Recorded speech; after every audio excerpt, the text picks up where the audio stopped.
BRS ను గద్దె దింపింది మల్లన్నే. ప్రభుత్వ మార్పు వాతావరణాన్ని తీసుకొచ్చిండు. ఒకప్పుడు విద్యాదానం గొప్పదైతే నేడు ప్రధాన వ్యాపారమైంది. చదువు అంటే తనను తాను సంస్కరించుకోవడమే. రాష్ట్ర పర్యాటక శాఖ మంత్రి జూపల్లి, మంత్రుల్లో జూపల్లి సౌమ్యుడు. కొల్లాపూర్ దిశను మార్చే శక్తికి ఆయననే. పట్టభద్రుల ఎమ్మెల్సీ తీన్మార్ మల్లన్న.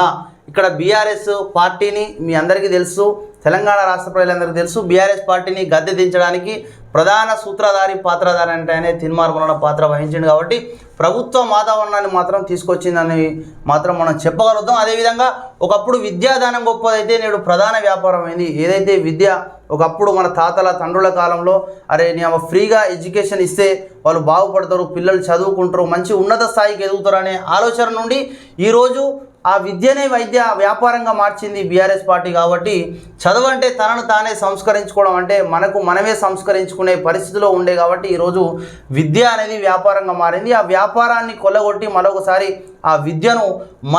విద్యాదానంగా మార్చుదామనే ప్రయత్నంలో మాత్రం మంత్రి జూపల్లి కృష్ణారావుతో కలిసి పట్టభద్రుల ఎమ్మెల్సీ తీన్మార్ మల్లన్న మాత్రం ఒక సమావేశంలో ప్రకటించారు. ఇక్కడ ఒక అంశం ఏంటంటే బీఆర్ఎస్ పార్టీని గద్దె దింపింది మల్లన్ననే అంటే 100% నిజం. ఎందుకంటే ఈరోజు కాంగ్రెస్ పార్టీ అధికారంలోకి వచ్చిన తర్వాత పదవుల కోసం కానీ, మంత్రి పదవుల కోసం కానీ, ఈ క్యాడర్కి సంబంధించిన కానీ ఏ పరంగానైనా కానీ చూసుకుంటే ఈరోజు ముందస్తూ ఉన్నారు. కానీ కాంగ్రెస్ పార్టీని అధికారంలోకి తీసుకురావడానికి, అలాగే బీఆర్ఎస్ పార్టీ చేస్తున్న తప్పిదాలను, బీఆర్ఎస్ పార్టీ నాయకులు చేస్తున్న అవినీతి అరాచకాలను, భూ కబ్జాలను ఎప్పటికప్పుడు ఎండగడుతూ తనదైన శైలిలో ప్రజలకు మార్నింగ్ న్యూస్ అంటూ చెప్తూ నిజాలను వివరించిండు. అర్థమయ్యేటట్టు తెలంగాణ ప్రజలకు, తెలంగాణ యాస విధంగా అర్థమయ్యేటట్టు తెలంగాణ ప్రజలకు అందజేసిండు.